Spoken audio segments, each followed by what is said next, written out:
Welcome back, Doom Patrols, to another episode of Review and Breakdown for Doom Patrol Season 3. Today, we're already halfway through the season with Episode 6, 1917 Patrol. And this was a great episode. It was such a good episode for personal character growth. So many of our characters get their individual stories developed here. Of course, also developing the main story with the Sisterhood of Dada and all that stuff. But again, you got those nice little character moments that I really enjoyed seeing here. So we're going to go and break down all of those and more. But before we get into that, let me know your thoughts in the comments below. What did you think about Doom Patrol Season 3, Episode 6?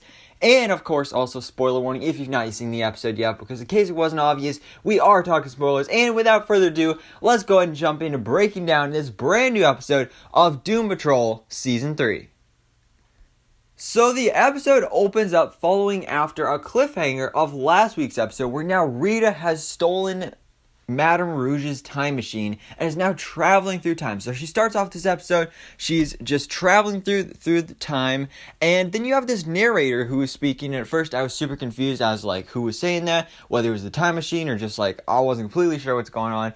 But then all of a sudden she starts crying, and then those tears start floating up above her head. And then the narrator explains that those tears each represent a different memory from her past. Her horrible, no good, very bad life is now just being washed away. So then by the time she arrives in 1917, she remembers nothing. It's completely a blank slate, and that explains how Madame Rouge doesn't remember anything, because she went through that same process when she also traveled through time to get to Doom Manor.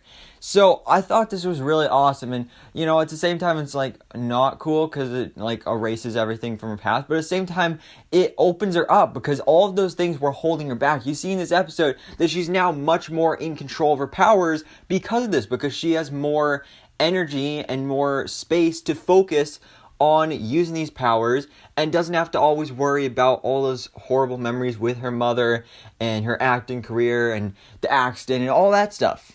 So I really enjoyed seeing that here in this episode. But when she first arrives in 1917, the Bureau of Normalcy approaches her. And then she, like I said, has no idea who she is, but she reaches in her pocket. She has a paper in there that says Laura DeMille and the Sisterhood of Dada. So she assumes, oh, my name must be Laura DeMille. Which obviously is not the case there, but she still goes with that. And then the Bureau of Normalcy ends up taking her away. And meanwhile, you actually get to see, as she is taken away by the Bureau, you get to see the Brain and Monsieur Mala off to the side there. Because when we first saw them back in episode 2, they were the ones that sent Gargoax and Samuelson after Rita, and they have some reason to be after Rita Farr, and now still in this episode they are after her, and they're watching her, and they're just following her throughout this whole time. That's the only time we see them in the episode, but I'm really excited to see how they tie into this larger story here in this season. Then meanwhile, we of course get some stuff present day as well, where again we're developing each individual character's storylines. We got Jane, she's officially sent Kay up to the world, and she is going to get her own shoes, get her own sneakers, and everybody else in the underground disapproves of that, but she still goes ahead and does it anyway. As for Cliff, he gets lost on the internet, clicking on all the pop-up ads and all that stuff, and gets lost in gambling and porn and just loses all of his money. So then he starts selling stuff on eBay, stuff that isn't even his. So he's getting into a bit of a mess there. Vic actually goes to this clinic where he has an appointment to get synthetic skin. And it doesn't actually happen in this episode, but we get the teases of that here. And then finally, the other thing was with Larry, because of course now Paul is at Doom Manor. He finally woke up now, and turns out he works at the Bureau of Normalcy, and says that Larry isn't his father, and goes on this whole rant about his father. And then I love this moment, how Larry stands up for himself, he defends himself, says that even before you were born, I was your father, and I loved you, and even to this day, I didn't choose to get taken on by the negative spirit and all that stuff, and he just stands up for himself. It was such a great moment. And then he kicks him out. He kicks out Paul, and he gets closure. I don't know if we're ever going to see Paul again, but honestly, who cares? I mean, he's a jerk, and he doesn't care about his father. I mean, this was just such a great moment here that I really, really loved in this episode. But now let's get back into the main storyline with Rita in 1917, because this is really the big thing that takes up most of the episode. So, like I said, Rita is taken to the Bureau of Normalcy, where she meets Laura DeMille, and she is working there at the Bureau. And then she, of course, says, "Oh, my name is Laura DeMille," and then the actual Laura DeMille puts her, nameplate on the desk and is like, "Oh, dude, same name," but no, that's not the case. And then turns out Rita can suddenly control her powers really, really well, and this is what I was talking about earlier about how, like, now she's kind of been freed, and now she has that new opportunity to really be in control of her powers. So I really like seeing that in this episode. And she then goes on to actually meet the Sisterhood of Dada, who actually all work there at the Bureau of Normalcy, and they've all got their different jobs. Nobody else likes them because all of their metas, they shouldn't be up here. It's this big discrimination thing. They basically welcome Rita into their ranks. They give her a nickname as Bendy, just because of her powers and everything. So she gets to meet all the different members. Laura DeMille is a member of the Sisterhood of Dada, and Rita also meets Malcolm, who's a character that we were not even introduced yet until this episode, who actually traded his heart for a canary. So in the middle of his chest, there's a giant canary cage, and he doesn't have a heart. He has a canary living in his body, which is kind of weird. But he seemed like a really cool character, so I'm interested to see where things go from here with him. But then all of a sudden things get weird, and it seems like these people just like to party, because they like take turns picking words out of a hat.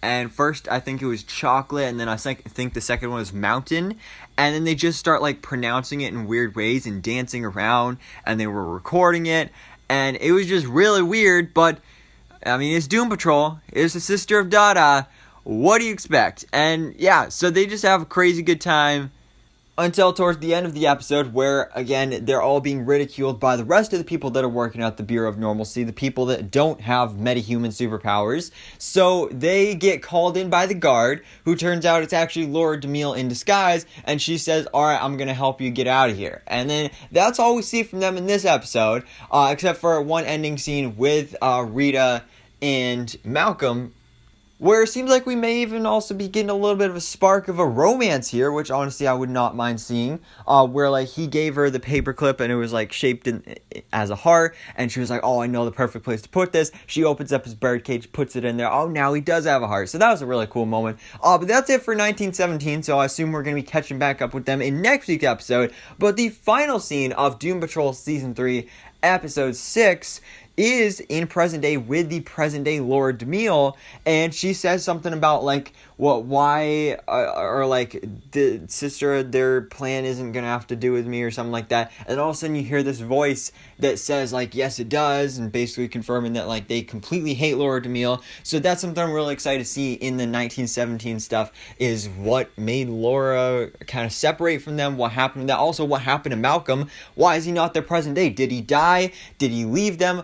I don't know, but I'm really excited to find out. But anyway, this final scene, she hears that voice and turns around, and then all of a sudden the flames in the fireplace just roars up and then spells out in the air, "Piffle Paffle," which was a big thing that was kind of repeated throughout the whole 1917 stuff today, with the Sister of Dada almost like a catchphrase for them. It was just "Piffle Paffle, Piffle Paffle," just throughout this whole thing. This is something we heard in the trailer, and it was so weird and confusing, but now we know how it makes sense. Well, we don't, but you know, it's Sister of Dada thing, and then you got the logo there as well. But that is where the episode ends.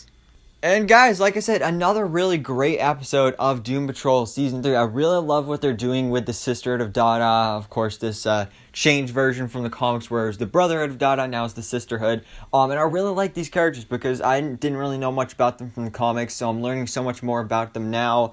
But I love them. I think they're really, really cool, interesting characters, especially seeing where they were last week's episode, where they were kind of all like bad guys and jerks and everything, to now in this episode when you go back to 1917 where they were all good people and they were just getting bullied and all this stuff. So I'm really looking forward to seeing the rest of their origins play out in 1917, especially seeing how Rita is involved there and all that good stuff. But anyways, guys, let me know your thoughts in the comments below. What did you think about Doom Patrol Season 3, Episode 6, 1917 Patrol? Let me know your thoughts, theories, and predictions for the future of Doom Patrol Season 3 in the comments below. And thanks so much for watching. Please drop a like if you enjoyed this video, and hit the subscribe button so I can keep up to date on everything that goes on in the DC life.